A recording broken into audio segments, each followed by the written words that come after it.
Bienvenida a AGH, la Academia de Profesores y Profesoras de Geografía e Historia. Hoy empezamos con el primer bloque de la rama que nos faltaba de nuestra especialidad, la Historia del Arte. El contenido principal que estudiaremos se dedica al arte prehistórico, pero también vamos a realizar una visión general del arte como disciplina y del análisis de las obras artísticas.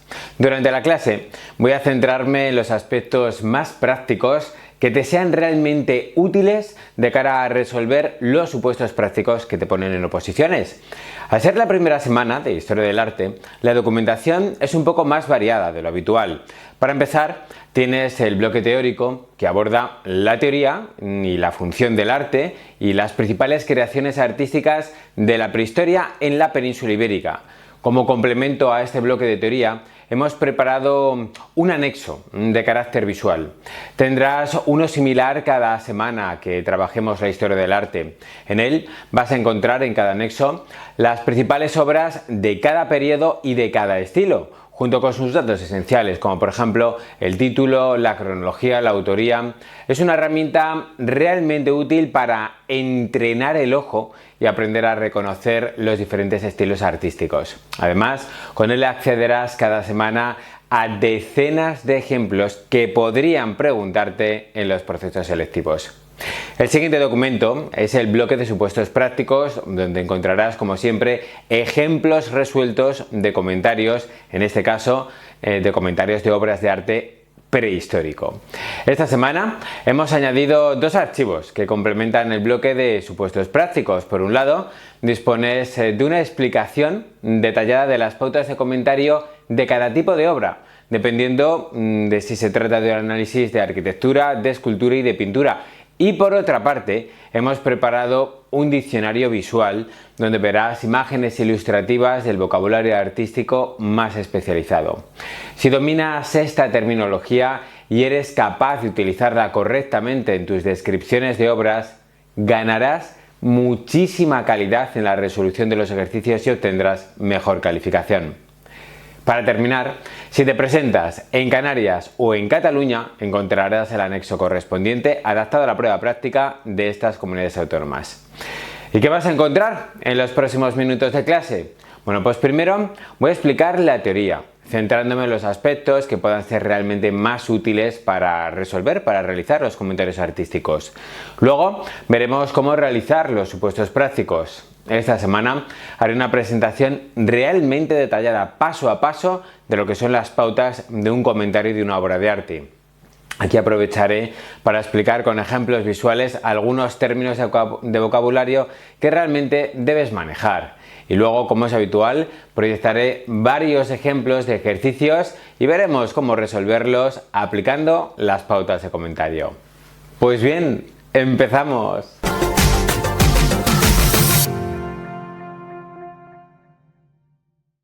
La primera sección del bloque recoge una serie de reflexiones en torno al concepto de arte y sus relaciones con la sociedad. Para empezar, explicaré el concepto de estilo artístico y veremos cuáles son los componentes de una obra de arte, los que son al menos los más susceptibles de ser analizados en un comentario de una obra. En el segundo apartado vamos a estudiar las principales funciones que han cumplido las obras artísticas a lo largo de la historia. Algo que también solemos hacer, algo que solemos incluir también en la resolución de los ejercicios, ¿vale? O sea, esta teoría es útil en la resolución. Y a continuación nos centraremos en los vínculos entre el arte y las identidades individuales y colectivas, prestando especial atención al papel de la mujer en el mundo del arte. El último apartado se dedica a repasar los principales referentes espaciales de obras artísticas. Ahí pondremos el foco sobre la conservación del patrimonio, el mercado del arte y los museos. Tienes que leer el bloque para hacerte una idea general de la materia, de lo que es la historia del arte en su conjunto. Además, aunque es poco habitual que nos pidan comentar un texto artístico en lugar de una obra de arte, en la parte de historia del arte, quizás se pueda dar y quizás esta información te sea realmente útil para hacer comentarios de texto artísticos. El concepto de arte es muy difícil de definir. Si has leído algo sobre teoría de arte, pues sabrás que el arte se ha entendido de diversas maneras a lo largo de la historia.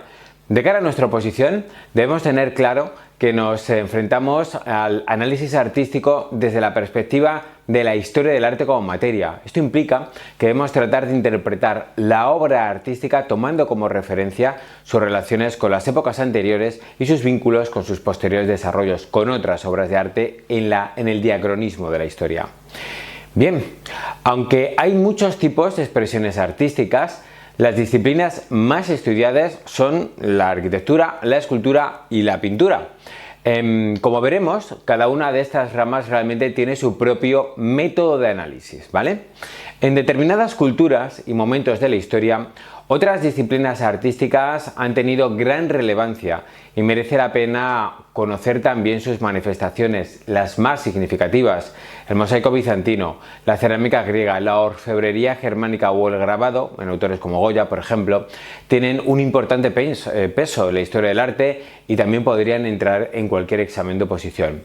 Cuando te enfrentes a una obra de este tipo, el método de análisis será muy similar al de los modelos de arquitectura, de escultura y pintura. Por ejemplo, el mosaico y el grabado comparten muchos rasgos de la pintura y puedes adaptar las pautas, lo que me refiero a las pautas de análisis de una obra pictórica para abordar el comentario de un mosaico. Bien, además hay una clave que puedes anotar desde este momento.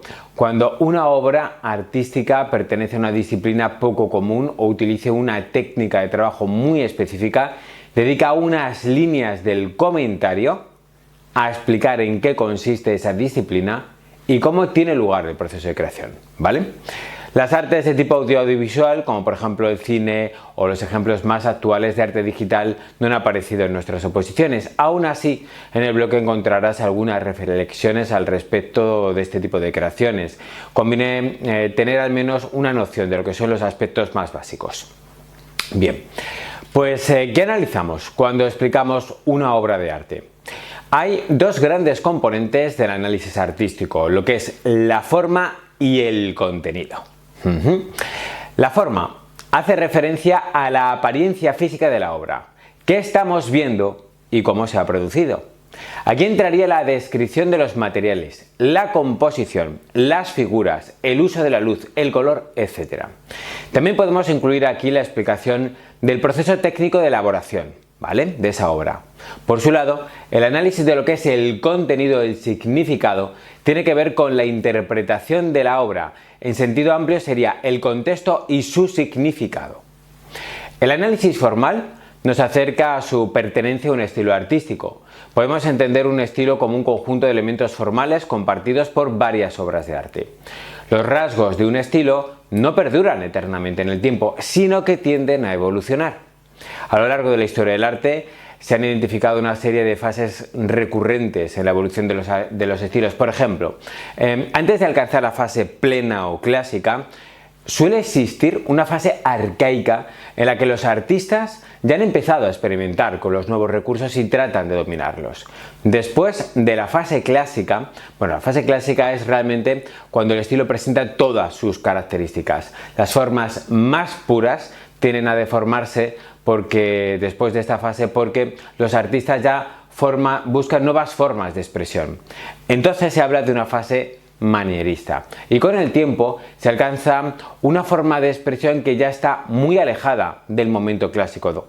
Es la fase barroca, en la que los principios originales ya han cambiado radicalmente. Esta etapa suele ser mucho más efecticista.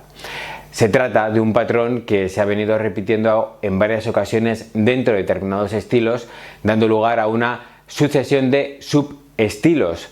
En los comentarios artísticos es muy útil conocer esta dinámica porque te ayudarán a identificar los referentes previos de una obra y sus influencias en creaciones posteriores.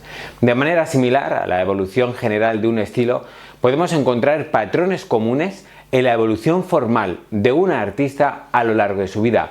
Es habitual que un autor tenga una fase inicial o formativa donde tiende a imitar a sus maestros y utiliza recursos más convencionales. Poco a poco, el artista encuentra su lenguaje personal y alcanza ya la plenitud de su obra. En sus etapas finales, es bastante frecuente que un autor entonces ya reniegue de algunos rasgos formales que le caracterizaban en su juventud, incluso en su fase clásica, y entonces adquiera nuevas fórmulas de manera más libre de expresión. En el comentario artístico también es útil reconocer el papel que juega una obra de arte en la evolución personal de un artista, si la conoces. El análisis del contenido se realiza en varios niveles. La perspectiva sociológica nos invita a interpretar una obra como resultado de sus circunstancias históricas, es decir, debemos identificar los aspectos sociales, económicos, tecnológicos, ideológicos que caracterizaron un determinado momento y luego pues explicar cómo influyen en la obra que estamos analizando. El segundo nivel del análisis entonces ya sería un nivel psicológico y tiene que ver con la actitud del artista hacia su propia obra. Algunas creaciones suelen ser más sobrias. Su representación no está influida por la psicología del autor y por eso decimos que resultan más naturalistas o que tienen, por ejemplo, un enfoque de objetividad o de impasibilidad. En cambio, hay obras donde las figuras están deformadas respecto a su aspecto normal con la intención de provocar sentimientos exacerbados en el espectador. Eso es lo que conocemos como actitud expresionista.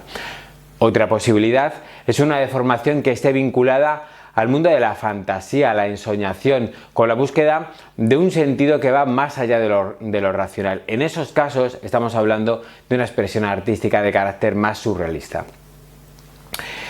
Otros niveles de análisis de gran relevancia son el iconográfico y el iconológico.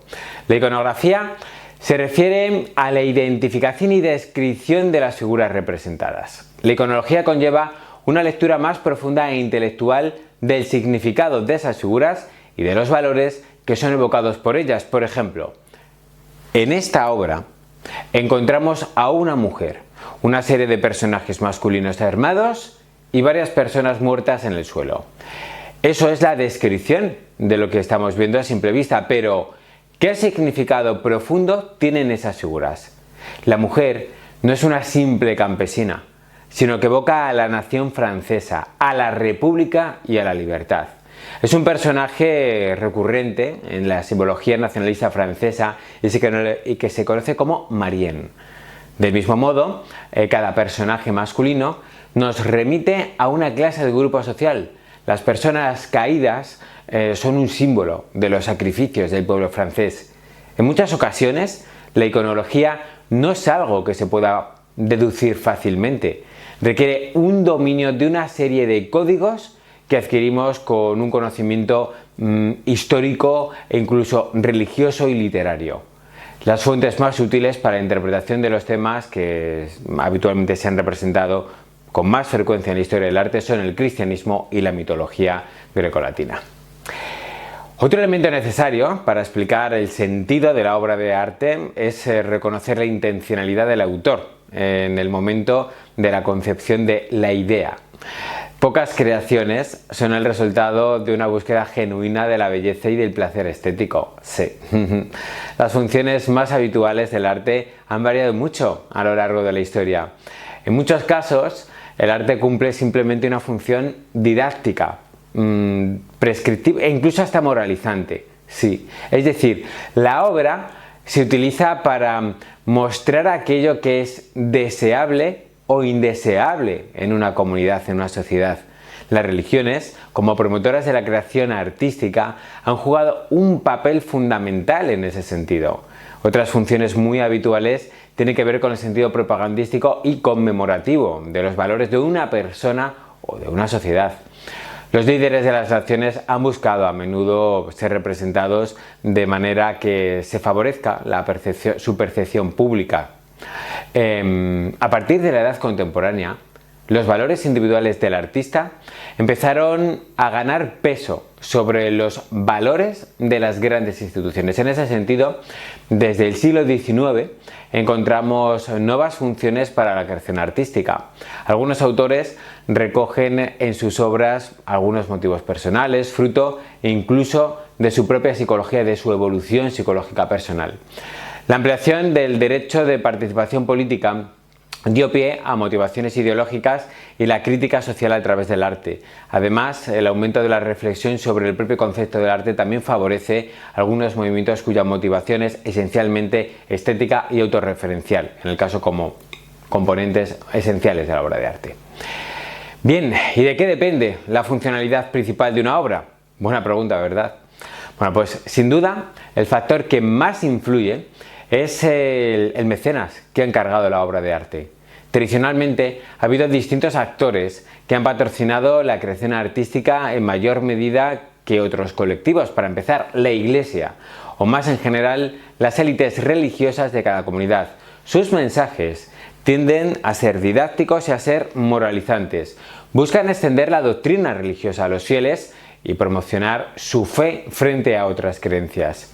En segundo lugar, el Estado, es decir, los líderes políticos de la sociedad.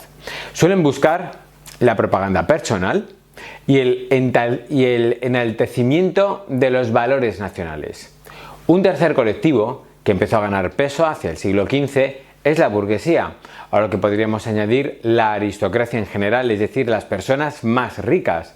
También en este caso suelen usar el arte para hacer promoción de sí mismos. Después de las revoluciones liberales y la industrialización, los artistas empezaron a vender sus obras con una independencia cada vez mayor con respecto a los grandes patrocinadores. La popularización del arte dio a los artistas mayor libertad para la concepción de sus obras. Así es como fueron apareciendo tendencias artísticas, las más personales y también inclusive las más controvertidas.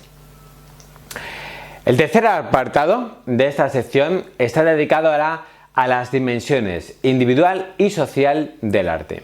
Me voy a centrar en un tipo de vínculo entre arte y sociedad que debemos tener muy en cuenta. Se trata de la reflexión en torno al papel de la mujer en la historia del arte. Hay dos aspectos que resultan particularmente interesantes en este sentido y que seguramente podrás utilizar en tus comentarios de arte. El primero es el tipo de representación que se ha hecho de las mujeres a lo largo de la historia del arte, y el segundo respecto, al debate en torno al escaso número de mujeres artistas.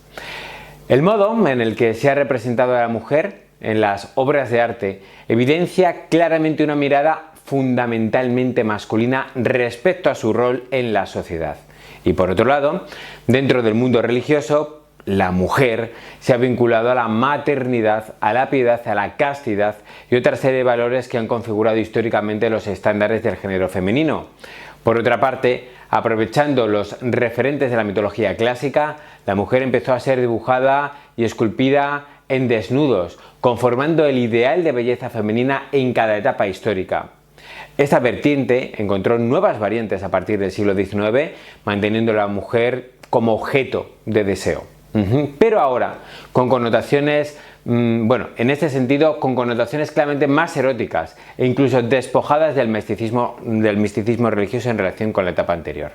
Y finalmente, es importante destacar la abundancia de representaciones en las que la mujer encarna los vicios y los males que amenazan a la humanidad. El pecado original, la lujuria, la envidia o la discordia han sido habitualmente representados en forma de mujer. Por lo que respecta a las mujeres como artistas, su número ha sido siempre muy reducido. Las causas son variadas. Uno de los factores más relevantes es la falta de acceso a los medios económicos y la formación necesaria para desarrollar la carrera como artistas. Además, en el caso de las mujeres que creaban obras de arte, el reconocimiento social históricamente ha sido muy limitado. Muchas mujeres artistas permanecieron largo tiempo en el anonimato o tuvieron que dar a conocer sus obras a través de hombres. En términos generales, las obras artísticas elaboradas por mujeres han recibido menos atención que las obras de arte realizadas por hombres. Si tienes que comentar una obra de arte de una mujer, seguramente merecerá la pena incluir algunas de estas reflexiones que acabo de realizar en tu ejercicio, en busca siempre de la igualdad. Bien, el último apartado en esta sección está dedicado al análisis del espacio y la realidad como referentes de la creación artística. Voy a centrarme en los últimos epígrafes, centrados en la gestión del patrimonio cultural. Seguramente podrías utilizar esta información en las conclusiones de tus comentarios de arte como parte de una valoración acerca de la trascendencia de la obra artística y su importancia en la actualidad. La institución más importante para la conservación del legado artístico es la UNESCO, que opera en el seno de la ONU. Los restos más significativos pueden llegar a recibir el sello de Patrimonio de la Humanidad, que es la máxima categoría y obliga a administraciones locales a mantener un esfuerzo de protección. Nuestro país cuenta con un importante patrimonio artístico. Dentro de las posibles iniciativas para su preservación se incluyen estrategias como la mera conservación, la restauración de los elementos que han podido deteriorarse o las intervenciones más ambiciosas que implican algún tipo de modificación de los componentes originales. En cuanto al mercado, al mercado de las obras de arte, en la actualidad se desarrolla de un modo bastante complejo y aparentemente hasta contradictorio. En muchas ocasiones, el valor económico de una obra está muy alejado de su apreciación popular. Entran en juego variables como la inversión, sí, la especulación y hasta el mero coleccionismo. Y toda una serie de eventualidades que pueden hacer subir o bajar el valor del mercado de una obra como, por ejemplo, fíjate bien, esa obra de Banksy que se vendió por más de 1 millón de euros, se hizo todavía mucho más valiosa en el momento de su adquisición porque el artista había incluido un mecanismo que destruyó parcialmente la pintura en el mismo instante en el que fue adjudicada al comprador. La pieza se revendió 3 años después por 21 millones. Sí. Para terminar, es bueno conocer algunas ideas respecto al estado actual de los museos en el mundo occidental. Hay dos tendencias que están ganando peso en la configuración de muchas colecciones y de adquisiciones temporales. La primera es la restitución de obras artísticas procedentes de lugares lejanos a sus localizaciones originales. Este fenómeno se enmarca en una reflexión más amplia acerca de las consecuencias de la colonización y la apropiación del patrimonio cultural de comunidades tecnológicamente más atrasadas por parte de los países occidentales. La segunda tendencia es la revalorización y difusión de obras creadas por mujeres artistas a lo largo de la historia. Se trata de promover un adecuado reconocimiento del papel de la mujer en las diferentes disciplinas.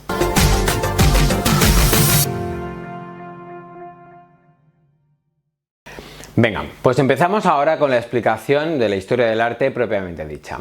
Tenemos 4 conjuntos de contenidos para el arte prehistórico. El arte paleolítico, donde daremos especial peso a la región franco-cantábrica. El arte levantino, que aparece ya en el epipaleolítico y continúa durante el neolítico y el calcolítico. El arte esquemático, en el que en este caso integramos la variante occidental. Y luego la arquitectura megalítica, las primeras construcciones de la humanidad. El arte prehistórico tuvo una gran difusión en Europa, aunque también se dio en otras regiones del mundo. Dentro de la península ibérica, que es lo que más nos importa, el arte propiamente paleolítico forma parte de un conjunto llamado fachada arte franco-cantábrico. En la zona oriental se desarrolló más tarde el arte levantino y una variante de este último que conocemos como arte esquemático, pero con cronologías diferentes. Las principales manifestaciones de arte paleolítico han aparecido en Asturias y en Cantabria, fíjate en este mapa. Pero también hay otras localizaciones puntuales en el centro y en el sur de nuestro país. El arte parietal es el que aparece en cuevas y en abrigos rocosos. Las técnicas usadas eran el grabado y la pintura. El pigmento se aplicaba en seco o con algún tipo de pasta. Si era en seco, solía soplarse sobre la pared con un tubo. Si había un aglutinante, el instrumento sería algún palo, algún pincel, algún tipo de tampón blando para extender la pintura. El arte mobiliar, por su parte, es el que se elabora en piezas portátiles de menor tamaño. A veces consiste solo en la decoración de herramientas de trabajo, pero en ocasiones se trata de creaciones específicas como por ejemplo plaquetas o estatuillas. En cuanto a la temática, Las figuras más habituales eran animales, especialmente bóvidos, caballos y ciervos. Se trataba casi siempre de las presas de caza de las comunidades paleolíticas. En las fases más avanzadas se hacía coincidir algún saliente de la roca con la forma de los cuerpos para conseguir así mayor realismo, mayor efecto. También hay ejemplos de signos más abstractos, como por ejemplo hay puntos, rayas, formas geométricas repartidos en las cuevas. En ocasiones muy escasas se aprecia la representación del cuerpo humano. En esta época datan las siluetas de manos estampadas sobre la pared o contorneadas mediante soplado, como es el caso de esta, la Cueva del Castillo en Cantabria. La cronología es muy amplia y los estilos fueron evolucionando. El primer estilo sería el periodo prefigurativo, que consiste en unas manchas de color, líneas, puntos e incisiones. El estilo 1 coincide cronológicamente con el auriñaciense. Aparecen las primeras representaciones figurativas de animales, pero resultan incompletas, resultan bastante más simples. A menudo se mezclan las líneas figurativas y las representaciones abstractas con puntos, líneas. El estilo 2 se corresponde con el gravetiense. Los rasgos están más simplificados, siguen estando simplificados. Hay una gran desproporción en las formas. Las patas y las cabezas son muy pequeñas. En cambio, los cuerpos son muy voluminosos. El estilo 3 va desde el solutrense hasta inicios del magdaleniense. Hay un realismo en los contornos, mucho más realismo, con detalles que perfilan partes concretas del animal. Como las crines, las patas, las colas de los animales. Es habitual encontrar bicromía. En general, hay también mayor dinamismo. Por ejemplo, se aprecia cierta intención de captar la perspectiva en las cornamentas o la posición de las patas que se ha realizado con la posición del trote. El estilo 4 es el más detallado y realista de esta fachada, del arte franco-cantábrico. El color y el uso de los volúmenes rocosos también se aprovechan mucho más, en este caso dando lugar a mayor naturalismo. Aunque suelen aparecer conjuntos de animales, cada uno de ellos está individualizado y se trabaja con precisión, como es el ejemplo que pertenece a Tito Bustillo en Asturias. Es muy difícil entender cuál sería la intención de las personas que pintaron estas obras. Existen distintas teorías que tratan de explicar el fenómeno del arte parietal paleolítico. Por lo general se acepta un componente simbólico, religioso, nos hace pensar de manera natural en esto. Es decir, las pinturas tendrían sentido en el marco de rituales y de cultos propios de las comunidades primitivas. La situación de las pinturas es una de las claves que manejan muchos especialistas para identificar, o sea, para encontrar significado, porque no solían utilizarse en los espacios donde se habitaban, sino en lugares mucho más profundos de las cuevas. Por eso se suelen asociar con santuarios o espacios donde se mezclaría la representación visual con ritos chamánicos, totémicos o algún tipo de creencia mágica propiciatoria de la caza. El arte mobiliar paleolítico es muy variado. A partir del magdaleniense, es habitual que aparezcan incisiones y formas decorativas abstractas en instrumentos de caza, como por ejemplo arpones, azagallas, propulsores. La función de estas marcas es difícil de interpretar. Puede tratarse de simples señales identificativas o tener un significado ritual, religioso más complejo, atraer al animal que se caza. De manera similar, han aparecido otros objetos tallados o decorados con motivos variados. Bastones perforados, espátulas, tubos, incluso flautas con algún tipo de ornamentación han sido encontrados en los yacimientos. Uno de los objetos más llamativos es el de las Venus o figuras femeninas. Sus atributos sexuales están muy marcados. El vientre es abultado y ocupa un lugar central en la composición. Han aparecido en multitud de soportes a lo largo del Paleolítico Superior, especialmente durante el Gravetiense. En general, se han relacionado con la fecundidad y con el culto a la Madre Tierra para favorecer la abundancia.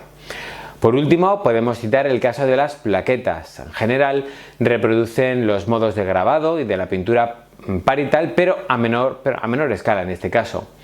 Probablemente tuvieron funciones muy diversas. En nuestro país se conserva un conjunto muy interesante perteneciente a la cueva del Parpalló, en Gandía. Bien, vamos con el arte levantino. Este es cronológicamente posterior. Corresponde al epipaleolítico, incluso neolítico y calcolítico peninsular. Hay ejemplos en abrigos rocosos del tercio oriental de nuestro territorio. Las representaciones son naturalistas porque se reconoce su referente, pero las figuras están muy simplificadas y de manera más esquemática en relación con el arte paleolítico. No hay policromía, sino que cada figura tiene un solo color. Casi siempre son colores rojos, negros, ocres. Las pinturas de animales son muy habituales, pero aquí aparece también con frecuencia el ser humano, tanto en forma masculina como en forma femenina. Además, se representan escenas de acciones, de manera que se intuye cierto interés narrativo. La datación del arte levantino es francamente compleja. Algunos autores consideran que el arte levantino es anterior al año 6000 a.C., aunque esta categoría está muy discutida, todas estas fechas. A partir de esa fecha veríamos una evolución que va desde un estilo más realista a uno de carácter más esquemático, y desde el estatismo y rigidez de las figuras hacia el dinamismo. En el cuarto milenio a.C. se habría alcanzado ya cierta plenitud artística, estilística. Las figuras humanas son cada vez más comunes. Pueden aparecer caminando fácilmente. Sus rasgos son básicos, pero como si fuera una especie de monigotes realmente hechos a base de líneas simples. Conforme nos adentramos en el neolítico, las figuras ya ganan movimiento y pierden detalles y cada vez se hacen más esquemáticas. En esta etapa son más habituales las escenas con varias figuras, y al llegar al calcolítico los personajes vuelven a aparecer más estáticos y las formas se simplifican hasta resultar muy difíciles de identificar, y en este caso ya hay una fusión entre el arte pal-levantino y el arte claramente esquemático, que resulta muchísimo más abstracto. En cuanto al significado de estas pinturas, pese a los avances y la aparición de la figura humana, las interpretaciones son similares a las del arte rupestre paleolítico, es decir, se asocian con rituales mágicos y esencialmente religiosos. Al tener un sentido más narrativo, en algunos casos se pueden vincular a escenas con posibles hechos históricos o conmemoraciones de eventos significativos. Y ahora el arte esquemático. Bueno, es diferente realmente al arte levantino. Sus formas son más simples y son mucho más abstractas. Cronológicamente se da también una coincidencia temporal con el arte levantino y el esquemático, si bien este último es, corresponde más a la fase del epipaleolítico, del neolítico y del calcolítico. El esquemático tiende a ser posterior a estas fechas. Geográficamente el arte esquemático es más extendido. En general, las figuras son monocromáticas y de pequeño tamaño. El esquematismo es muy marcado, llegando a cierta geometrización. En algunos casos parecen símbolos relativamente abstractos que permiten pensar en posibles convencionalismos respecto a los significados. En el caso del arte occidental, predominan los grabados sobre las pinturas. Como vemos aquí, sus formas son semejantes a las que vemos en otros pueblos de la fachada atlántica europea. Las representaciones del arte esquemático son muy variadas. Incluyen animales, ídolos, estelas, objetos cotidianos, personajes humanos, formas geométricas, hasta escenas de figuras variadas. Un subtipo muy singular de arte esquemático es el indalo. Se ha dado en la provincia de Almería, es muy representativo de Almería. En cuanto al arte mobiliar, encontramos distintos tipos de figuras. Las más habituales se han relacionado con objetos místicos que podrían haber cumplido algún tipo de función ritual o religiosa. Por eso se les denomina genéricamente ídolos. Sí, los ídolos de placa tienen formas aplanadas y generalmente son los más antiguos. En ellos predominan las figuras geométricas, aunque también pueden contener rasgos antropomorfos, como por ejemplo los ojos. Cuando los círculos oculares son la forma más destacada y casi la única de la figura, los denominamos ídolos oculados. Suelen tener forma cilíndrica y han aparecido tanto en piedra como en otro tipo de soportes. Si la figura humana es más compleja y es más evidente, entonces hablamos de ídolos antropomorfos. Cronológicamente son los más recientes y se relacionan ya con sociedades más complejas y jerarquizadas. Durante la Edad del Bronce cambia el tipo de creación mobiliar, con estatuillas que veremos mucho más adelante como muestras de arte de los pueblos prerromanos, pero esto ya lo veremos después. En el entorno galaico, en otra clase, en el entorno galaico-portugués siguen apareciendo formas que podemos vincularse con el arte esquemático, como por ejemplo los ídolos estela. Por lo que respecta a la arquitectura prehistórica, las únicas muestras corresponden al fenómeno del megalitismo. Este consiste en la construcción de grandes estructuras mediante la superposición de inmensos bloques de piedra. Se trata de un fenómeno muy extendido en Europa Occidental que comparte rasgos con algunas de las creaciones arquitectónicas más tempranas de Oriente Próximo.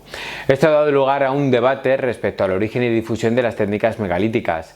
Si en un ejercicio debes explicar una obra megalítica, te recomiendo mencionar también las técnicas de construcción de las obras megalíticas. En muchos casos implicaba el transporte de pesadas piedras en largas distancias a través de un terreno irregular. O sea, esto costaba muchísimo crearlo. Y por esta razón se evidencia una considerable capacidad de coordinación social y cierto desarrollo tecnológico. La tipología de obras megalíticas es variada. Su forma más simple es el menhir, que sería una especie de piedra aislada. Los menhires pueden formar parte de determinados alineamientos. Cuando la acumulación de menhires tiene una forma circular, entonces se denomina cromlech. Las formas más elaboradas de arquitectura megalítica son los dólmenes. Para describirlos, usa el vocabulario específico. Por ejemplo, recuerda que las piedras verticales se llaman ortostatos, mientras que las horizontales se denominan cobijas. Además, hay distintos modelos de dolmen.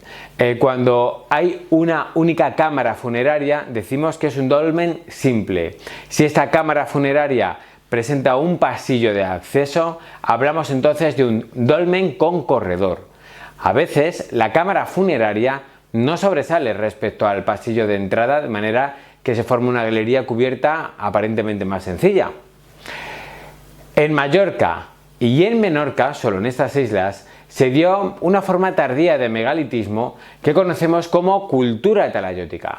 Se dice que es una arquitectura ciclópea porque, al igual que en otras culturas arquitectónicas del Mediterráneo, se construía a hueso. Esto quiere decir que no se utilizaba argamasa, sino que las piedras se encajaban directamente unas sobre otras gracias al cincelado. La arquitectura talayótica tiene múltiples manifestaciones, pero las más singulares son el talayot, la taula y la naveta. Y en sus comentarios podéis indicar que esta arquitectura es muy similar a la que se encontró en Cerdeña y en Córcega. Las últimas páginas del bloque están dedicadas a los objetivos del desarrollo sostenible, a los ODS y su relación con el arte, con el mundo del arte. Verás también un apartado más general y otro más específico sobre el arte prehistórico. Pues bien, hasta aquí la parte de teoría de la clase. En este momento tienes que hacer una pausa y leer comprensivamente el bloque. Cuando hayas terminado, pasamos ya a la parte práctica de la clase. Hasta ahora.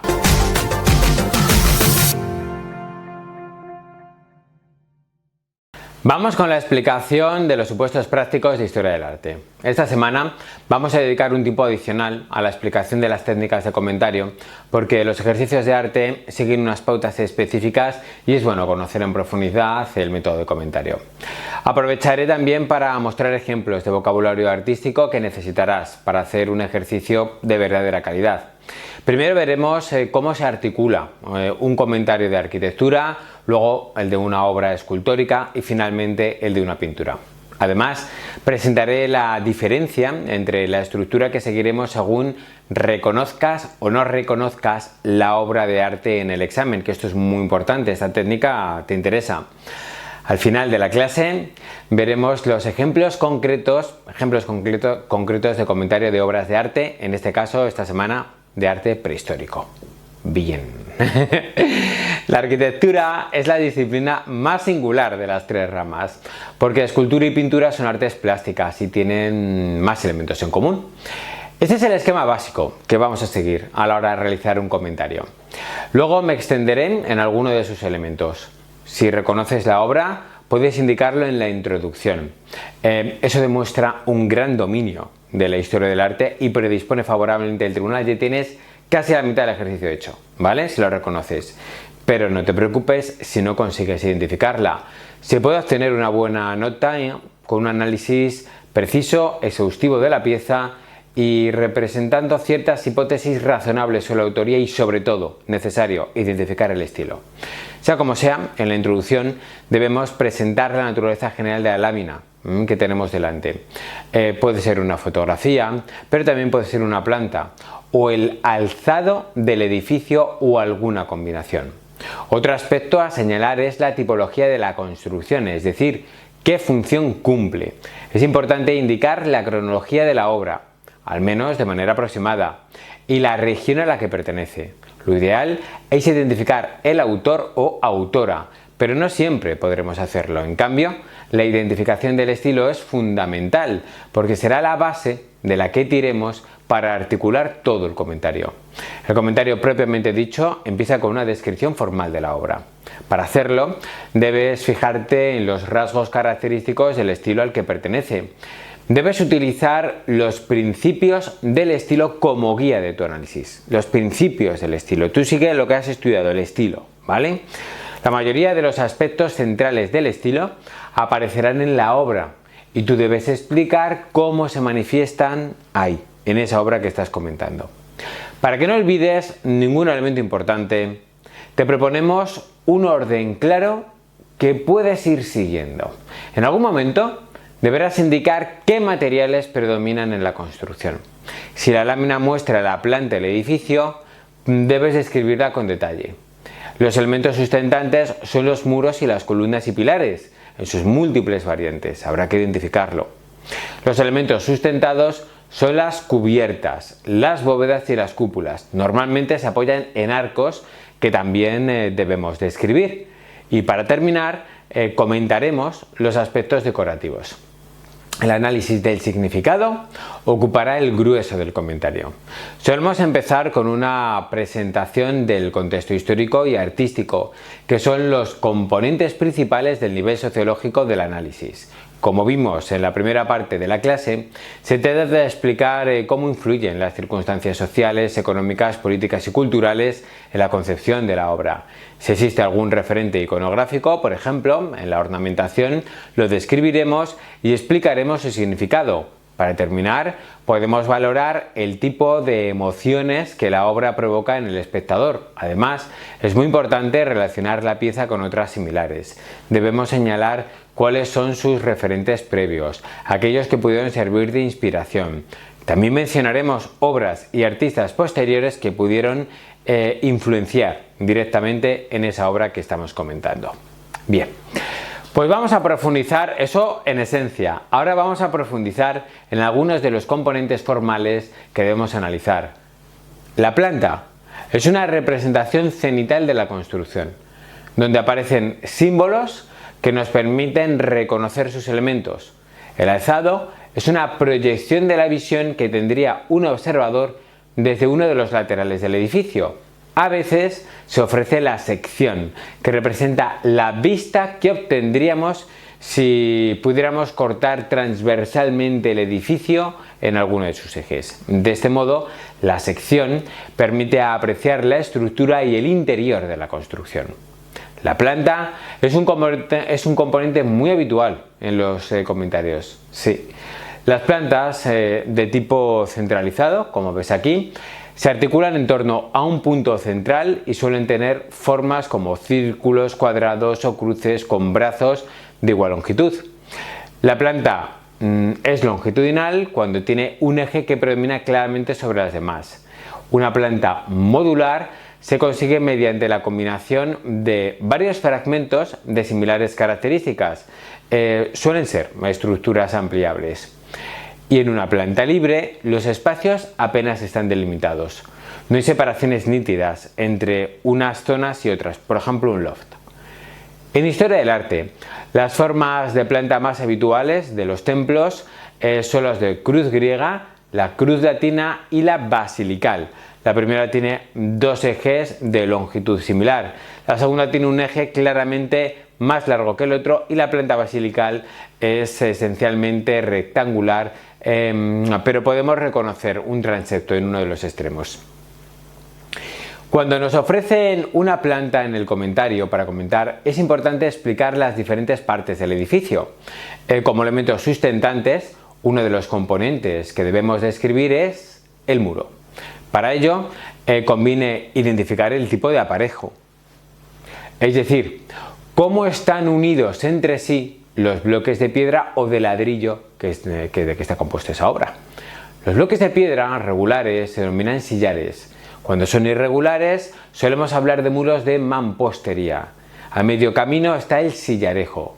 Un tipo singular de aparejo es el almohadillado, donde las juntas entre piezas están biseladas hacia el interior, mientras que la parte central del bloque sobresale. Por último, en los muros debemos indicar si predomina el acabado macizo o si hay abundancia de vanos. Un vano es cualquier apertura que atraviese el muro de lado a lado. Por lo que respecta a las columnas y pilares, se distinguen según su forma. Cuando el fuste es cilíndrico, hablamos de columnas. Si tiene cualquier otra forma, lo denominamos pilar. Si un pilar es adyacente a un muro, entonces es una pilastra. En cambio, si eso ocurre con una columna, entonces hablamos de columna adosada. Por encima de las columnas y de los pilares suelen proyectarse los nervios, que ayudan a distribuir el peso de las cubiertas hacia los pilares. Cuando estas nervaduras descienden por el pilar, se les conoce como baquetones. Es común que las columnas sigan los patrones de los órdenes arquitectónicos clásicos. Como verás ya posteriormente en el bloque de Historia del Arte Clásico, el capitel es el rasgo más reconocible de cada orden, pero hay otros elementos asociados que nos permiten diferenciar entre distintos tipos de órdenes. Antes de hablar de los elementos sustentados, debemos dejar clara la diferencia entre lo que es una arquitectura arquitravada y una arquitectura abovedada. En la primera, las cubiertas descansan sobre un dintel o arquitrabe plano, y en la segunda, los muros, columnas y pilares sostienen estructuras curvas que ayudan a distribuir los pesos. Las bóvedas son las estructuras arqueadas que cubren el espacio entre muros o entre varios pilares. Algunas épocas o estilos tienen un tipo de bóveda muy preciso que la identifican. Cada una de las divisiones que componen una bóveda se denomina plemento. Dependiendo del número de plementos, pues encontraremos bóvedas cuatripartitas, sespartitas y muchas otras variantes que hay. La cúpula, bueno, es en realidad un tipo de bóveda con forma semiesférica o similar. Hacia el exterior puede presentar un casco que adopta distinto tipo de forma en el exterior, y en el interior también podemos encontrar estructuras singulares, como por ejemplo las cúpulas gallonadas con nervaduras y plementos en forma de gajos, sí, o las cúpulas mocárabes, que son típicas del arte musulmán. La cúpula puede tener un tambor o anillo de elevación en la base. Su cenit suele coronarse con una linterna que permite también el paso de la luz hacia el interior. La mayor parte de estas estructuras reparten su peso gracias a arcos de distinto tipo. Con carácter general, los arcos fajones son perpendiculares al muro y sirven para reforzar la bóveda, casi siempre de cañón. Los arcos formeros se encadenan de manera longitudinal y paralela al eje principal del edificio. La forma de los arcos varía muchísimo. Los más comunes son los de medio punto, los ojivales y los de herradura, por lo menos en el territorio peninsular. Aunque hay otras variantes, como arcos conopiales, arcos carpaneles, arcos lobulados. Un arco está peraltado cuando la curvatura no empieza inmediatamente sobre el capitel o la línea de imposta, sino que las dovelas interiores prolongan la verticalidad algún tramo más. Hay partes de arco que conviene conocer, como el intrados, que sería la parte interior, fíjate bien allí, o la clave, que es la dovela que corona el arco. Y por último, al comentar una obra arquitectónica, habría que resumir los elementos ornamentales. Algunos son puramente arquitectónicos, como por ejemplo, como los motivos geométricos, el cromatismo de los materiales o los componentes de los órdenes arquitectónicos. Otros pueden tener un carácter más escultórico, esculturas exentas, capiteles decorados, gárgolas, relieves, medallones, sogueados, etc.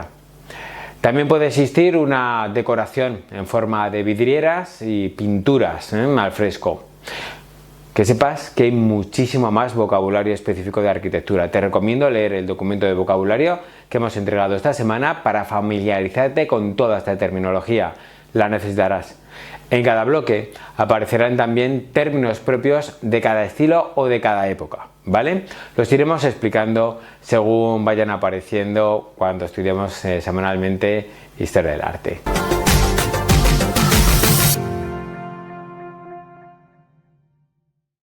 La escultura es un arte plástica tridimensional.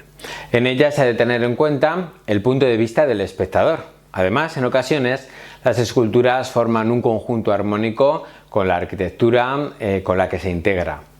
Las pautas de comentario son muy similares a las de pintura y también a las de arquitectura. La realidad es esa. Las diferencias más importantes están simplemente en análisis estilístico, porque tendremos que fijarnos en otros aspectos formales, sobre todo. La introducción es casi igual en todas estas disciplinas artísticas.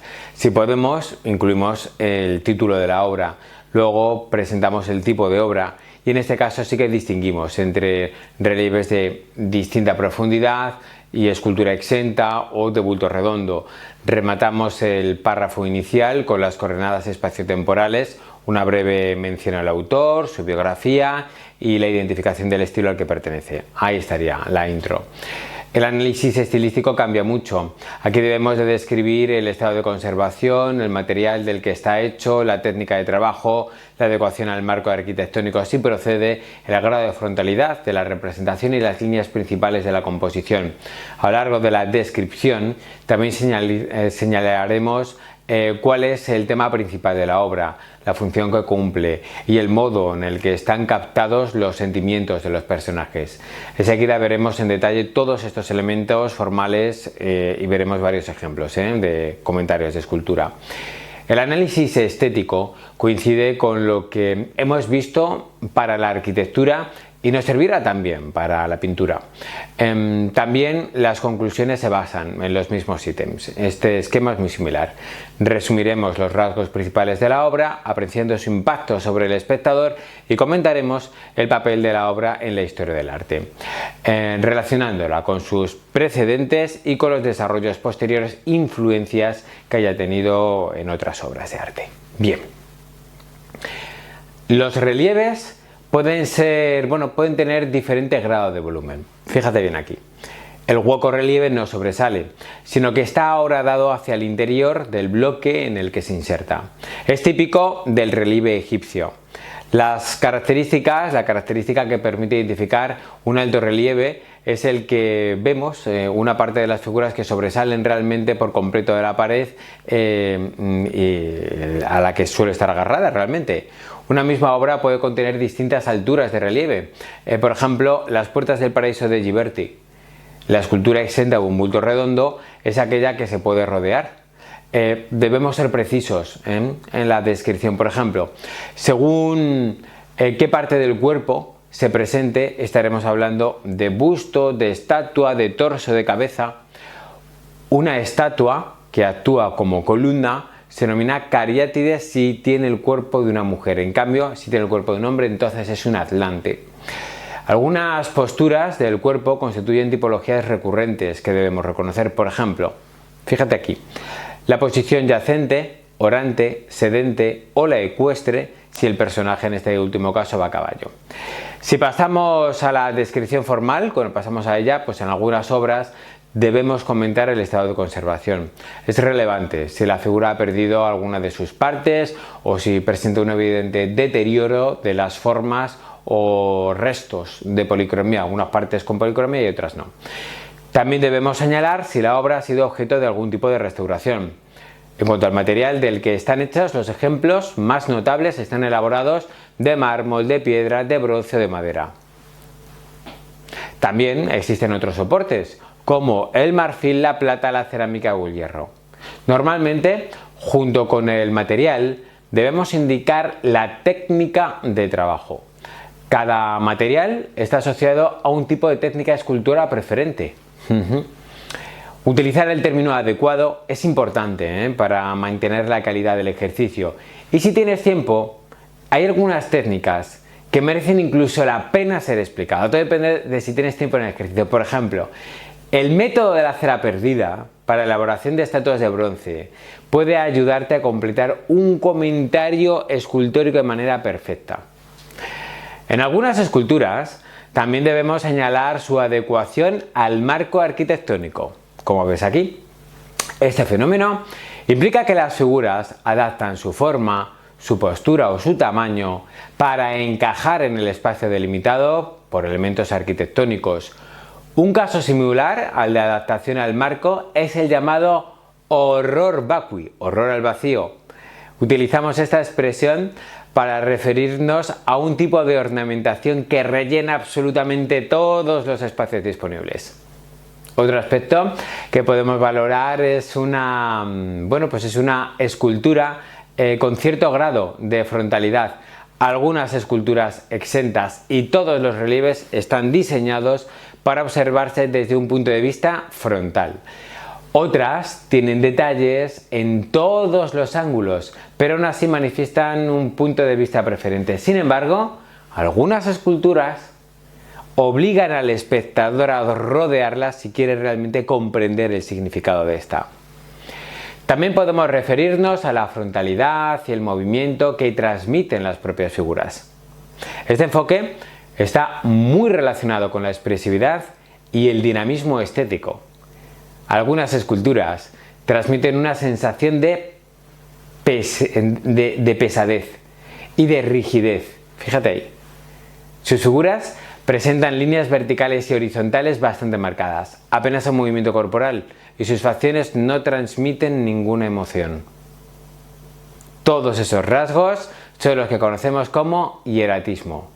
Y en el extremo opuesto encontramos figuras que están cargadas de tensión dramática, de dinamismo, sus cuerpos se contorsionan mientras ejecutan algún tipo, por ejemplo, de movimiento. En algún punto intermedio encontramos las figuras que transmiten naturalidad, contención. Su postura recibe el nombre de contraposto. La cadera y los hombros basculan hacia uno de los lados. El peso del cuerpo descansa sobre una pierna, mientras que la otra está en este caso más relajada. Estas mismas sensaciones podemos encontrarlas en la pintura, y también en ese caso debemos utilizar los mismos términos para describir la actitud de los personajes.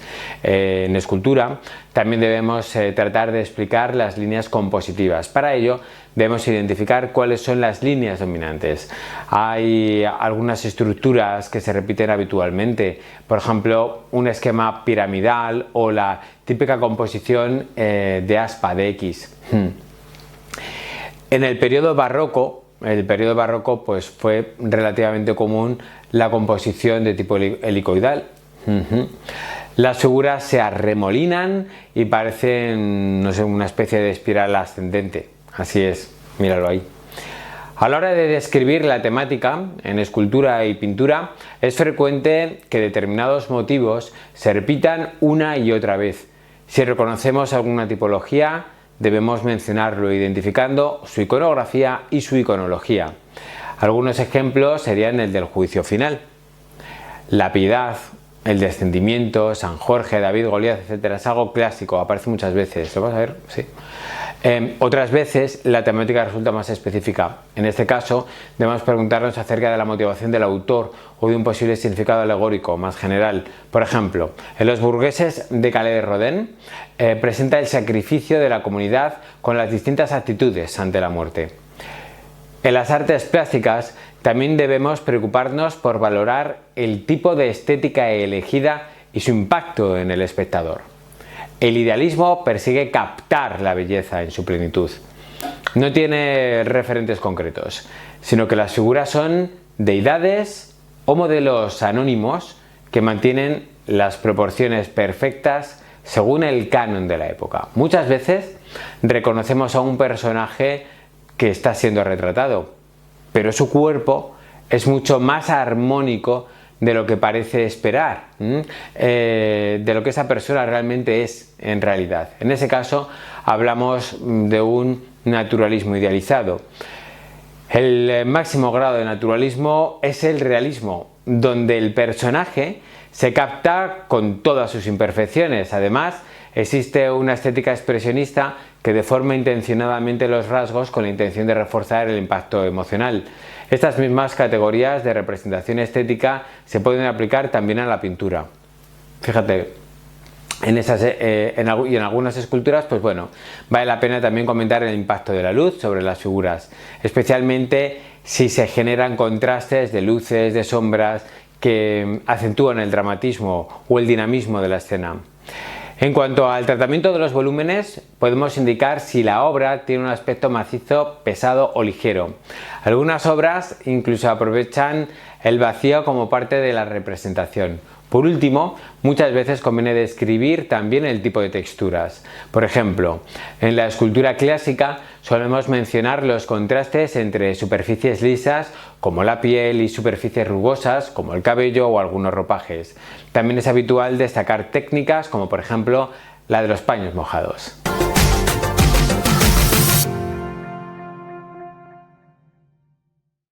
Cuando hablamos de pintura, nos referimos a la plasmación de la realidad sobre un plano mediante el uso de pigmentos y aglutinantes. En realidad, las pautas que explicaremos aquí nos servirán también para otras artes como el grabado, la vidriera o el mosaico, ya que comparten muchos rasgos en común con la pintura. De nuevo, mantendremos el mismo esquema básico de trabajo que hemos visto para la arquitectura y para la escultura. Las diferencias van a estar en los conceptos necesarios para el análisis estilístico que comprende la descripción formal de la obra, que es donde nos vamos a concentrar en esta parte de la clase.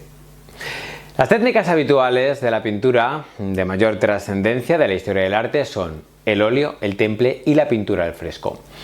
Cada una de estas formas de aplicar los pigmentos está asociada preferentemente a un tipo de soporte. Por ejemplo, la mayoría de las pinturas al óleo se aplican sobre un lienzo de tela. El temple se aplicaba más a menudo sobre tabla y la pintura al fresco se realiza sobre murales.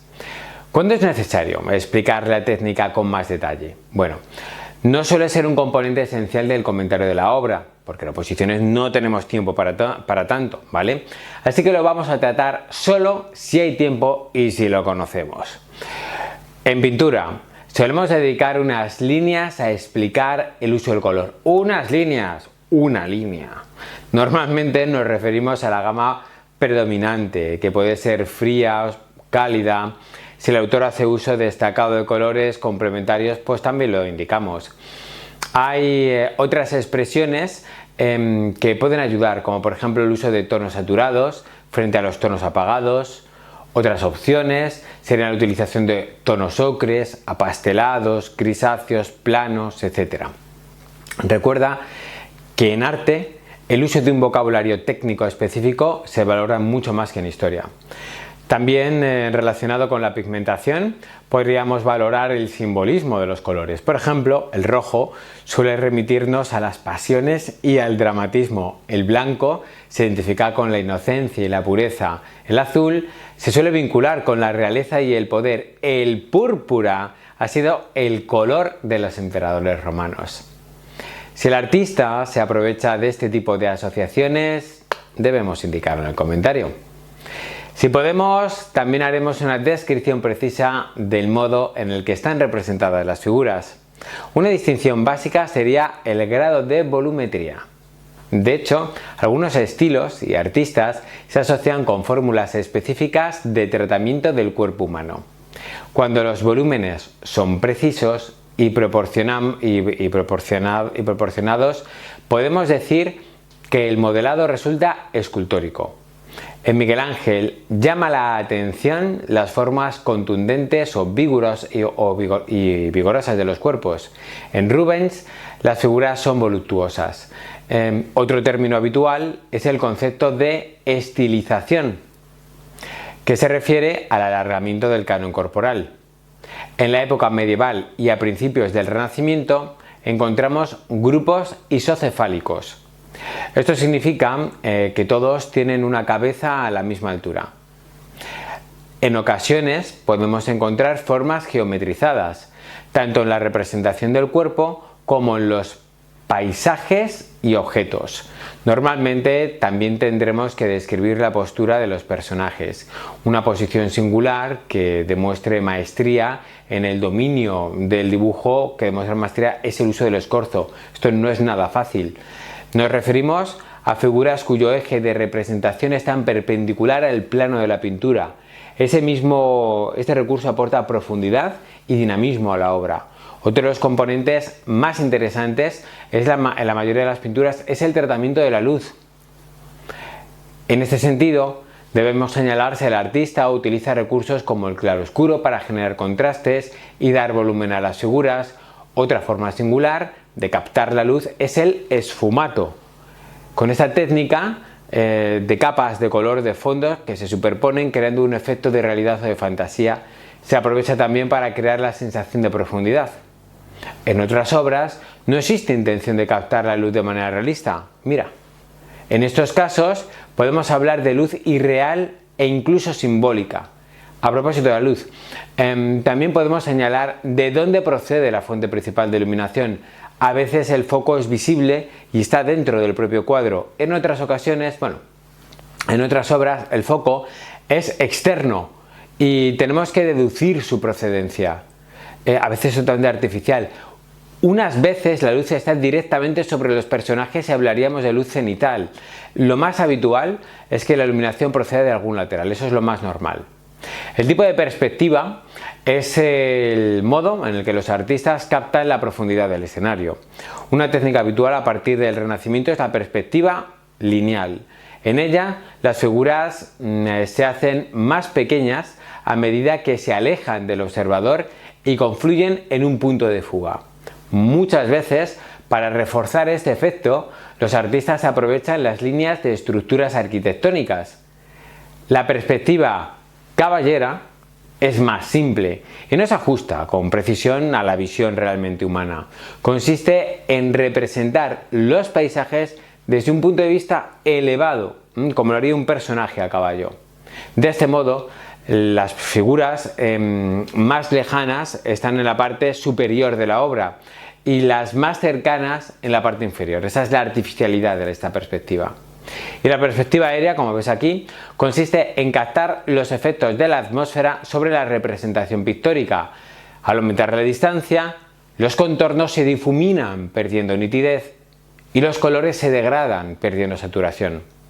Velázquez alcanzó tal dominio de esta técnica que llegó a captar la perspectiva aérea en los espacios interiores representando los efectos del polvo en suspensión.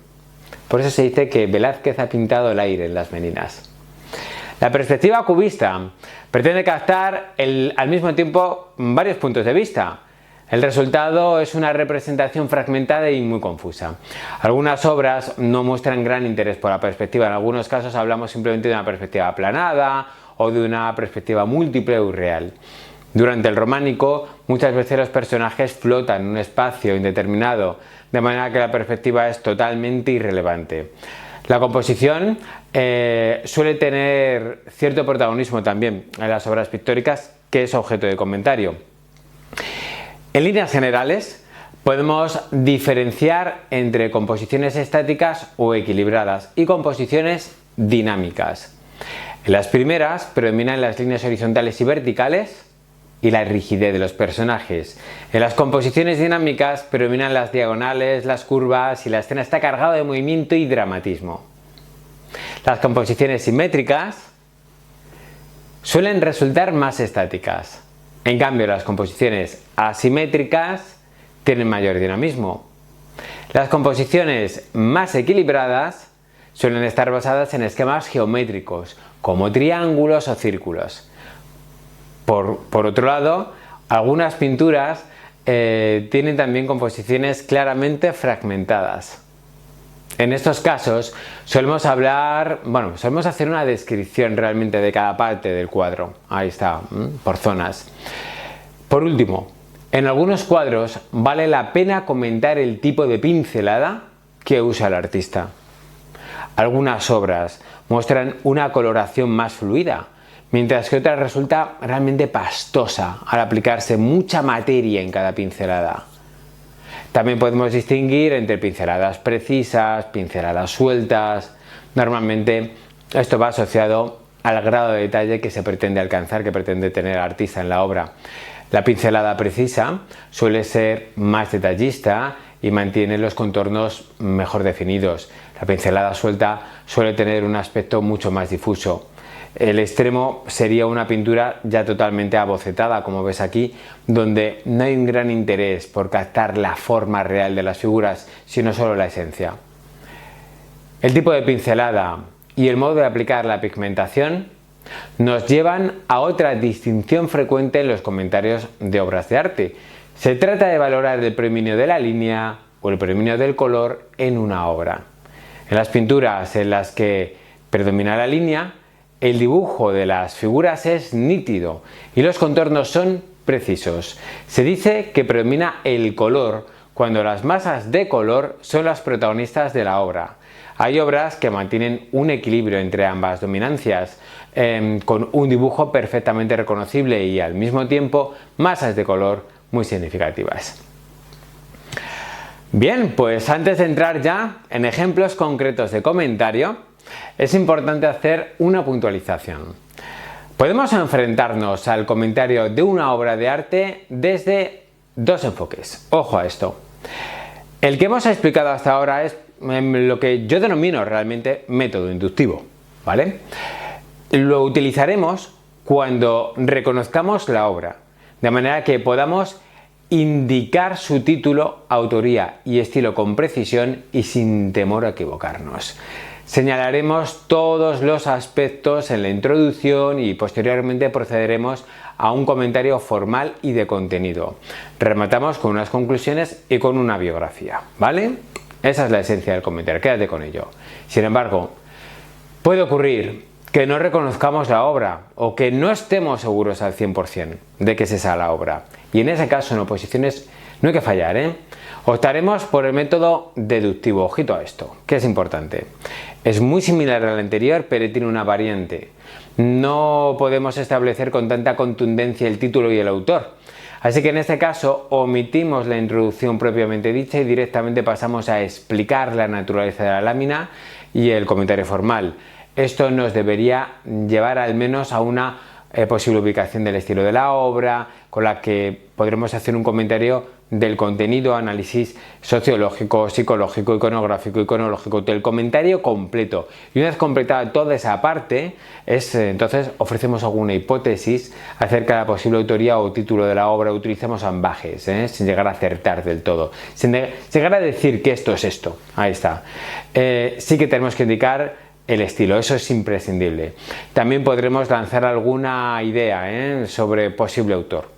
No olvides que si tienes dudas es mejor ser prudente y no arriesgarte, por lo que hay muchas personas optan simplemente desde el comienzo por este estilo, aunque piensen que se trata de esa obra. Cuanto mayor sea tu seguridad, más concreta podrá ser tu redacción e ir por el método inductivo, pero si dudas, evita en todo momento las afirmaciones contundentes. Los tribunales penalizan más el error manifiesto que la ambigüedad. Después de este párrafo deductivo, continuamos ya con la conclusión y la bibliografía. Y ya está. Otra posibilidad es que nos piden un comentario comparativo de dos o de más obras. En tal caso, el método de trabajo es muy similar al de los anteriores.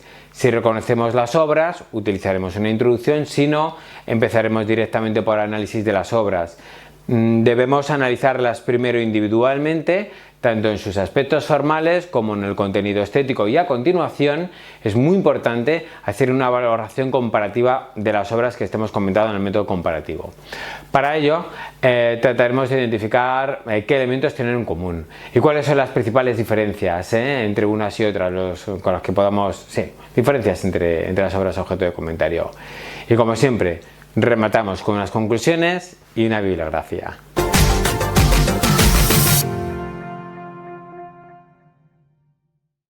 Y ahora vamos a ver ejemplos de comentarios de obras de arte prehistórico. Al tratarse de obras tan rudimentarias, hay pocos puntos de comentario, hay muchos puntos de comentario que no vamos a poder tratar, ¿vale? Vas a aprender que siempre que te pongan una obra de arte, debes adaptar las pautas a la obra que vas a comentar. En cualquier caso, las pautas que hemos visto siempre te servirán de guía, ¿vale? Particularmente los ítems básicos de los modelos de comentario deductivo e inductivo, eso siempre te va a servir. Cuando comentes una obra de arte prehistórica, una parte sustancial del texto se dedicará a explicar el contexto histórico y las formas de vida de las comunidades responsables de esas obras. En el fondo, no es diferente del análisis sociológico de cualquier otro estilo artístico, ¿vale? Es el contexto. Vamos a ponernos a prueba. Venga, empezamos con esta en Extremadura. Nos preguntaron este ejercicio, esta lámina. ¿Qué estás viendo aquí y cómo abordarías el ejercicio? Está claro que es un dolmen. Sin embargo, salvo que hayas estado recientemente ahí, que lo hayas visitado, resultará muy difícil decir cuál es y dónde está, porque todos son muy parecidos. Por lo tanto, no podemos hacer un comentario inductivo y tendremos que recurrir al método deductivo, ¿vale? Iremos paso a paso. Para empezar, ¿qué tipo de representación tenemos delante? A la izquierda vemos la planta de la construcción. ¿Ves alguna cosa más ahí?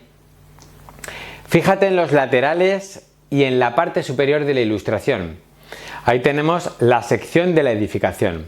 Cada ortostato en planta tiene su correspondiente dibujo proyectado como si pudiéramos ver el bloque desde el interior realmente. A la derecha tenemos una fotografía del interior de la cámara funeraria. Viendo el conjunto es fácil identificar que se trata del tipo de dolmen, ¿cuál es? Sepulcro de corredor. A partir de ahí, toda la primera parte del ejercicio ya se dedicará a la descripción formal de la construcción. Recuerda que debes utilizar los términos específicos del vocabulario como ortostato, megalito, cámara sepulcral. Describiremos el pasillo de acceso y la cámara con tanto detalle realmente como podamos. Sabemos que este tipo de estructuras solían estar cubiertas de tierra formando un túmulo, así que aunque no lo veamos realmente, podemos mencionar esa idea. Además, es interesante fijarse en la cobertura de la cámara principal. ¿Hay algo de ahí que te llame la atención? Las piedras parecen formar una cúpula que cubre el conjunto, ¿a que sí? Podemos intuir que su forma es semiesférica o similar. Los círculos de piedra tendrán un diámetro cada vez menor hasta cerrarse. Una vez completado el análisis formal, pasaríamos a hacer el comentario del significado. En esencia, se trata de describir el contexto histórico y los aspectos técnicos y culturales que llevarían a la construcción de estas estructuras. Por ejemplo, se asume que la principal función de los dólmenes será funeraria, aunque hay otras interpretaciones. Probablemente los sepulcros estarían destinados a las clases dirigentes de la comunidad. El megalitismo tiene lugar en las primeras etapas de la edad de los metales, durante el Calcolítico y el Bronce inicial. Así que la sociedad ya tendría una cierta estratificación social y política también. Esa jerarquización habría sido necesaria para coordinar el trabajo de transportar, colocar los inmensos bloques de piedra. Para completar el análisis, todo eso lo podemos comentar, Sí. Para completar ya el análisis, podemos describir otras tipologías de arquitectura megalítica o comentar el debate acerca del origen oriental u occidental de las técnicas constructivas. El siguiente paso sería la deducción de la posible localización del edificio y la cultura a la que pertenece. En este caso es muy difícil ofrecer una hipótesis nítida. Lo que sí podemos hacer es presentar los principales conjuntos megalíticos de nuestro entorno y dar algunos detalles sobre sus características. Por ejemplo, sabemos que algunos de los ejemplos más notables de dólmenes en la península están en Antequera, Málaga, como la Cueva de la Menga, el Romeral. Si conoces algún otro conjunto, no dudes en citarlo, especialmente si en tu comunidad autónoma hay algún ejemplo. La cúpula también nos puede servir de excusa para mencionar otros referentes como el tolos micénico o las tumbas de la cultura de los millares. Como ves, al tener pocos elementos propiamente artísticos, debemos recurrir a otro tipo de información para elaborar un comentario que esté lleno de contenido. Hay que adaptarse. Esta es la clave. Adapta las pautas a la obra de arte que te pongan. Ese es el mensaje. Muy bien. El comentario de dólmenes es siempre muy similar. La singularidad puede estar en el tipo de dolmen o en alguna pista que te lleve a localizarlo en una región o cultura concreta por el paisaje o por su semejanza con algún conjunto megalítico que conozcas bien. Por ejemplo, en este caso, vemos de nuevo un dolmen de corredor. Aunque no tengamos la imagen aérea o la planta, se aprecia el ensanchamiento del fondo del corredor, de manera que intuimos la presencia de una cámara sepulcral. Este otro ejemplo es un dolmen simple. La vegetación nos da una pista realmente para situarlo espacialmente. ¿A que sí? Sí, puedes hacer así alguna que tenga inferencia. Norte peninsular, subpeninsular. Bueno, en este caso llama la atención la bóveda. Así que en el comentario daremos peso a este componente y lo relacionaremos con sus referentes tanto orientales como peninsulares. Tampoco creo que tengas ningún problema en reconocer este tipo de construcción, ¿verdad? Es un Kronlech. Para dar contenido al comentario tendríamos que relacionarlo con otros conjuntos famosos como por ejemplo el de Stonehenge y comentar sus posibles funciones. ¿Y qué me dices de este conjunto? ¿Qué tiene de particular y cómo afecta el comentario? Aquí podemos reconocer una taula y un talayot. Son tipologías características de la arquitectura talayótica. El texto ya sería bastante distinto al comentario de dólmenes y de menires. La cultura talayótica tiene mucha más miga y realmente da pie a comentar aspectos como por ejemplo la evolución de esta comunidad o el concepto de arquitectura ciclópea que ya hemos visto en Historia 01, en prehistoria. Ahí está. Consiste en este caso en una edificación de piedra sin hacer uso de argamasa para unir los bloques. Además, tendría bastante sentido detenerse a describir con detalle los modelos más representativos de esta arquitectura: el talayot, la taula, la naveta. Y por otra parte, en las conclusiones podemos vincular este conjunto con otras construcciones similares en las islas del mar Mediterráneo como en Córcega, las Nuragasardas de Cerdeña. Bien. En este caso, en el caso del arte prehistórico, lo más similar a la escultura es el arte mobiliar. Así que podemos basarnos en sus pautas para hacer un buen comentario de una obra de arte de este tipo. ¿Reconocerías esta figura? ¿Cómo la comentarías? Esta pieza es un ídolo oculado. Las dos estelas circulares son características del arte esquemático peninsular. Hay bastantes ejemplos de pinturas con ídolos oculados e ídolos de placa que reproducen este esquema visual. Además, este ejemplo lo tenemos en nuestro bloque de teoría, así que seguramente reconocerás la obra y podrás hacer un comentario inductivo. Este es el ídolo oculado de Extremadura. Cronológicamente lo podemos ubicar en el Calcolítico peninsular, en torno al tercer milenio a.C. y geográficamente localizaremos esta pieza en Extremadura, donde han aparecido muchas figuras similares. A continuación pasaríamos al análisis formal. Sabemos que está hecho de alabastro. Es que lo tenemos en el bloque, esto seguro que lo sabes. Pero si no lo supiéramos, entonces podríamos decir que está elaborado sobre piedra, que tiene un aspecto pulido y bueno, pues alguna expresión similar podríamos hacer. Bien, podemos añadir que hay ejemplos de otros materiales, como por ejemplo hay ejemplos muy similares realizados en hueso. Es importante destacar el carácter antropomórfico porque aunque los rasgos sean muy rudimentarios, evocan claramente un rostro humano. Además, en las ruedas que hacen los ojos hay incisiones que recuerdan, fíjate bien, a las cejas y unas marcas laterales que podrían interpretarse como pinturas rituales. En la parte superior vemos otras líneas que corresponden al pelo de la cabeza. Y respecto a las funciones, debemos indicar que no tenemos certeza, pero que se asocian con algún tipo de culto religioso o místico.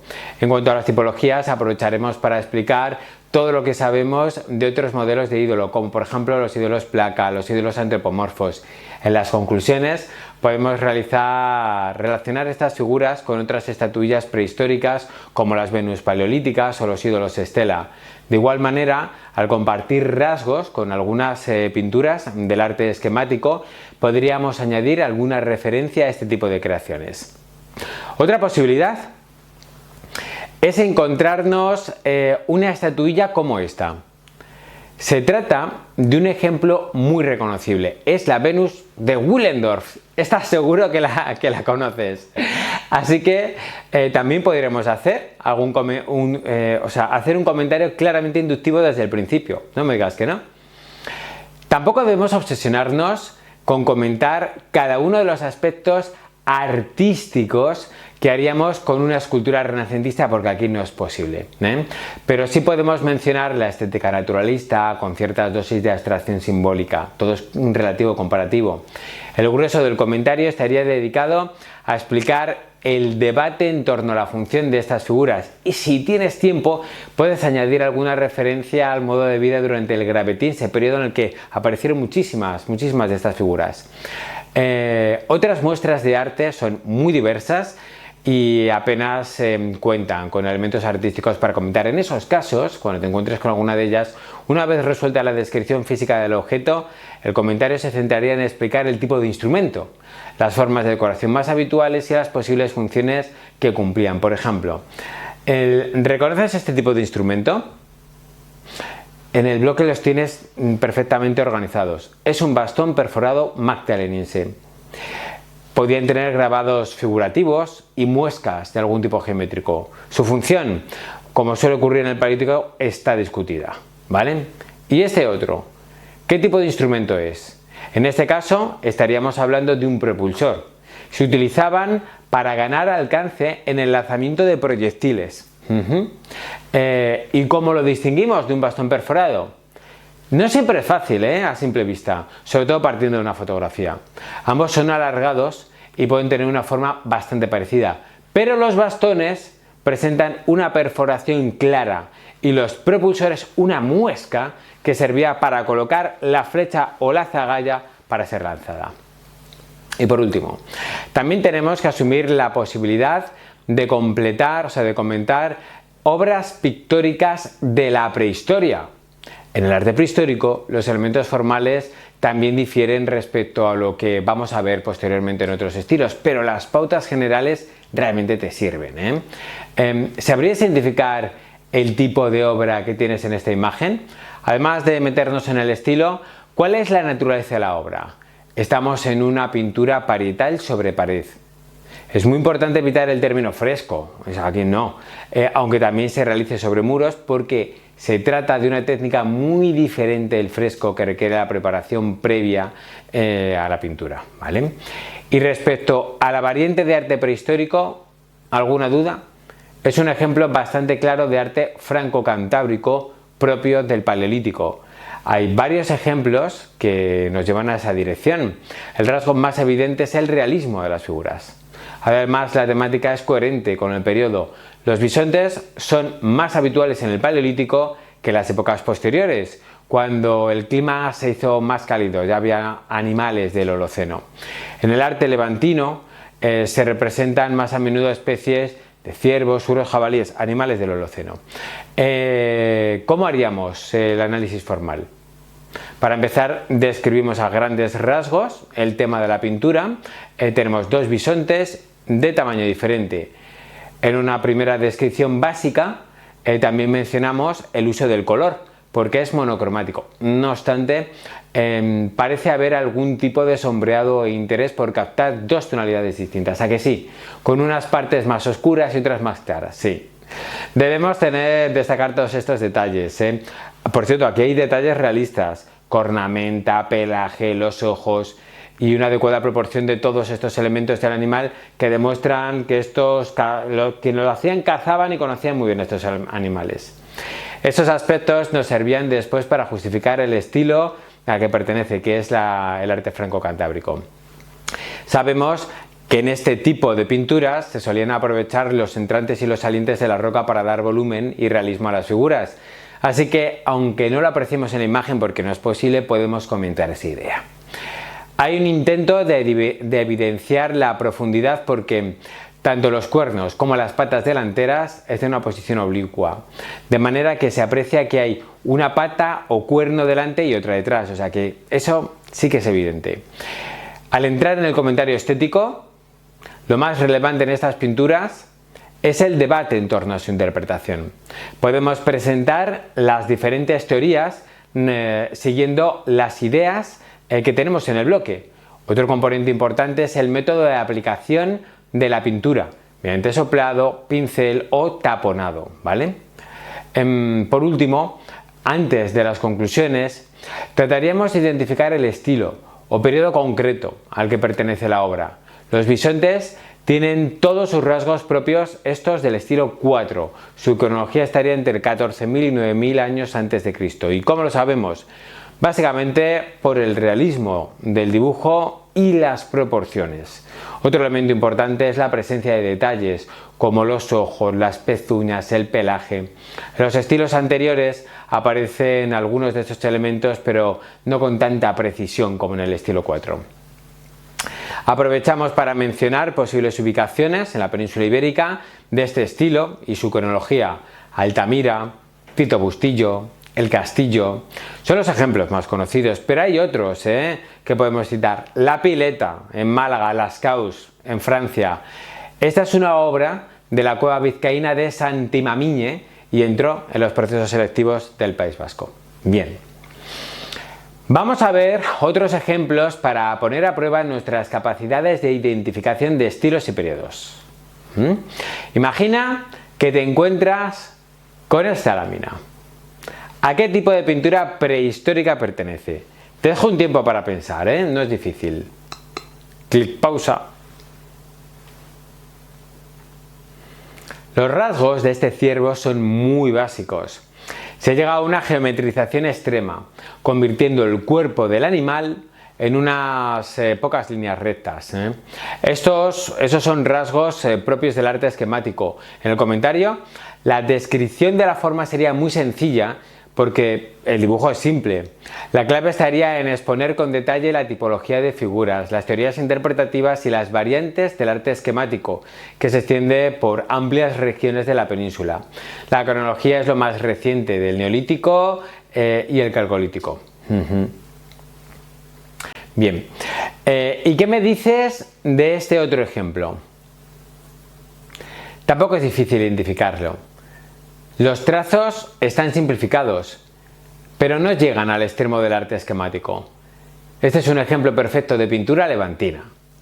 Tenemos una figura humana, objetos y una serie de asteriscos en la parte de la derecha. Se han identificado como una escena de recogiendo miel. La representación de escenas que mezclan seres humanos y animales es típica del arte levantino. Vamos con este otro ejemplo. Claramente es arte franco-cantábrico, pero ¿reconoces el estilo exacto? Por cierto, no te obsesiones que no tenemos que ubicar el estilo 1, 2, 3, 4, de verdad, eso es el 10, ¿vale?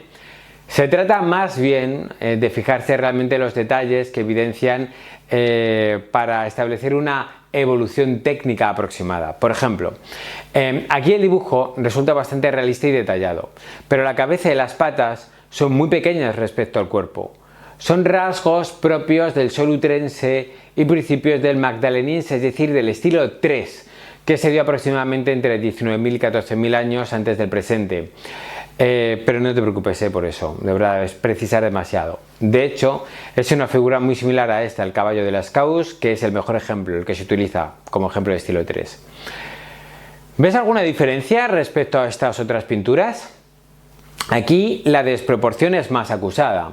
Además, los contornos de los caballos son más simples y las patas más incompletas, están incompletas. Otro rasgo arcaico es el punteado del color. Y es que aquí estamos ante un estilo 2 o un estilo 3 inicial, podría ser. Bueno, insisto, esto es precisar demasiado. Esto es el 10, no, el 15. Bueno, cambiamos de registro completamente. Vamos allá. ¿Cómo describirías esta imagen? Para empezar, esto no es una pintura, sino un grabado. Utilizamos el mismo método de análisis, pero el vocabulario cambia un poco. Además, estas formas se corresponden con un tipo de elaboración muy específica. Estamos ante un petroglifo, como los que aparecen en Galicia durante el Calcolítico. Son una muestra de arte occidental, que es una de las variantes del arte esquemático. Este otro grabado es bastante distinto, ¿verdad? Hemos vuelto al arte paleolítico. Lo sabemos por el realismo de los rasgos del caballo. ¿Y estas figuras, dónde y cuándo podrías ubicarlas? Piénsalo bien. Fíjate en los detalles, piénsalo, pausa el vídeo, clic pausa. Esta pintura pertenece al arte levantino. ¿Cómo lo sabemos? Los animales tienen los rasgos propios de este estilo, con cierto naturalismo, pero con algunas simplificaciones y sobre todo es monocromático. Sin embargo, la mejor pista está ahí abajo. ¿La has visto? Aquí tenemos una figura humana muy propia del arte levantino. Como ves, tenemos que fijarnos en todos estos detalles para analizarla y situarla. Cronológicamente podría corresponder a una de las fases iniciales del arte levantino. El naturalismo de los animales aún es grande. No se ha avanzado mucho en la esquematización, así que es una fase temprana. Además, no hay mucho dinamismo todavía. Tanto los animales como la figura humana son algo estáticos.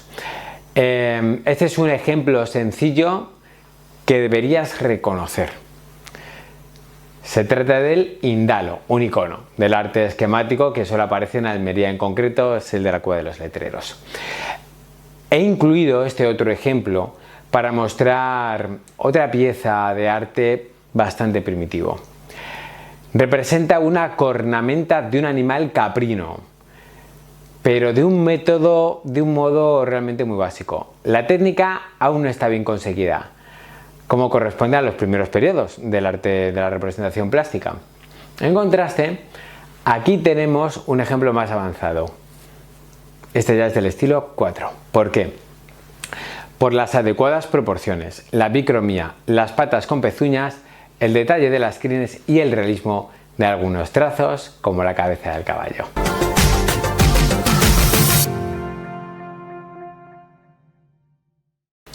Muy bien, pues con esto terminamos nuestro repaso de la teoría general del arte y el arte prehistórico. ¿Qué es lo más importante de esta semana? Sin duda, el contenido más útil de este bloque es el conjunto de documentos que te explican las pautas de comentario de la disciplina artística. Además de las pautas generales, debes recordar el esquema de trabajo dependiendo del método inductivo, deductivo o comparativo. Recuerda que el modelo de comentario no es cerrado.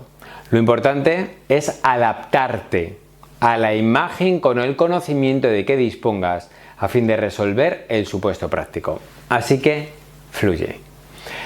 Esto no son matemáticas, No hay una única solución cuando se comenta una obra de arte. Demuestra lo que sabes, adaptándote al ejercicio que te ponen de manera ordenada. Además, hay que tener claro también el vocabulario artístico, A lo largo del curso se te irá quedando toda esta terminología con el uso. Por cierto, recomiendo que no imprimas ni el anexo ni el vocabulario. Las imágenes puedes trabajarlas muchísimo mejor en digital, en un iPad, en la tablet, en una tablet, en un ordenador y hasta en el móvil, gracias a nuestra app. Guarda bien estos documentos para volver a ellos cuando tengas que hacer algún comentario, los vas a utilizar. Respecto a la teoría, es importante conocer las diferencias básicas entre el arte franco-cantábrico, el arte levantino y el arte esquemático, los tres estilos más importantes. También conviene dominar las nociones esenciales del megalitismo. En el arte prehistórico la descripción formal no es difícil, ni tampoco es extensa. Así que el comentario se basa en hacer un buen dominio, demostrar un buen dominio de la teoría para elaborar un buen contexto histórico, explicar el contexto y significado también. En especial resulta útil dominar las teorías interpretativas acerca del arte parietal, sí, porque es un contenido que podrás aprovechar prácticamente en cualquier ejercicio del periodo, así que te conviene saberlas. El anexo del bloque, con la galería de imágenes, te ayudará a educar el ojo. ¿Sabes cómo estudiaba yo las obras de arte? Yo tapaba con una cara, o sea, con un folio realmente el título de la obra y trataba de identificar qué obra era. Daba tantas vueltas hasta que no fallaba ni una y me lo tomaba como un juego. Imagínate la cantidad de obras que llegué a memorizar vuelta a vuelta hasta que no fallaba. Al hacerlo, por semejanza, empecé a deducir el estilo artístico educando el ojo, el estilo artístico al que pertenecen, así se educa el ojo. Por último, te recomiendo leer la sección de Teoría General del Arte, ahí encontrarás información para entender los comentarios y para enriquecer las conclusiones de tus posibles ejercicios. Pues bien, nos vemos la semana que viene y mucho ánimo siempre.